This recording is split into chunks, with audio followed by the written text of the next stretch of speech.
We're living in an age where AI is not just on the rise, but it's growing so fast. And mashallah, it's benefiting so many people. People are making millions because of AI. Mashallah, tabarakallah. People are benefiting in expanding their knowledge. But not everything is true. And don't be foolish to think that everything on Wikipedia is the truth. In fact, it's not.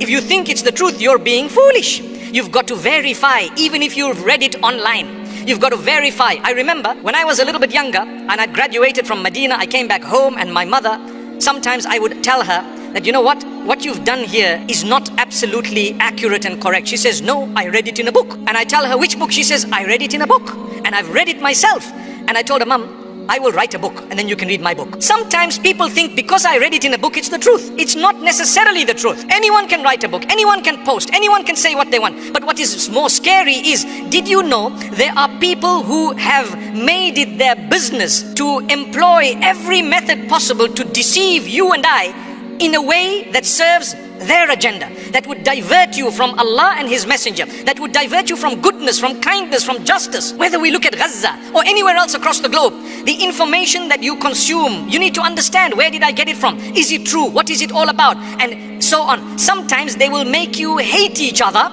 and when you hate each other, you've lost your might. And so they put this one up against that one, and you don't realize those putting us up against each other are actually serving a cause, and that cause does not help us in any way. So be careful. We are an ummah. We are meant to be one, and we are meant to be understanding each other even with our differences. Today, if I were to fight for the cause of hijab, and I were to fight to say it's a right of a woman to put on the hijab freely, she wants to put it on, you should not hinder her. There will definitely be a lobby that is anti that. And if there is a lobby anti that, if your lobby pro that is not strong enough, you will lose. And the problem with us is, because we are fragmented into 1,000 pieces, each one is on their own, you lose your might. But aren't we supposed to cooperate and put aside our differences and fight together? Because that hijab, no matter what sect you belong to, almost all of the sects promote and believe that it is the right of a woman. So it's important for us to understand that we are being tampered with. We are being divided intentionally by people who want to see us just not even stand up for each other.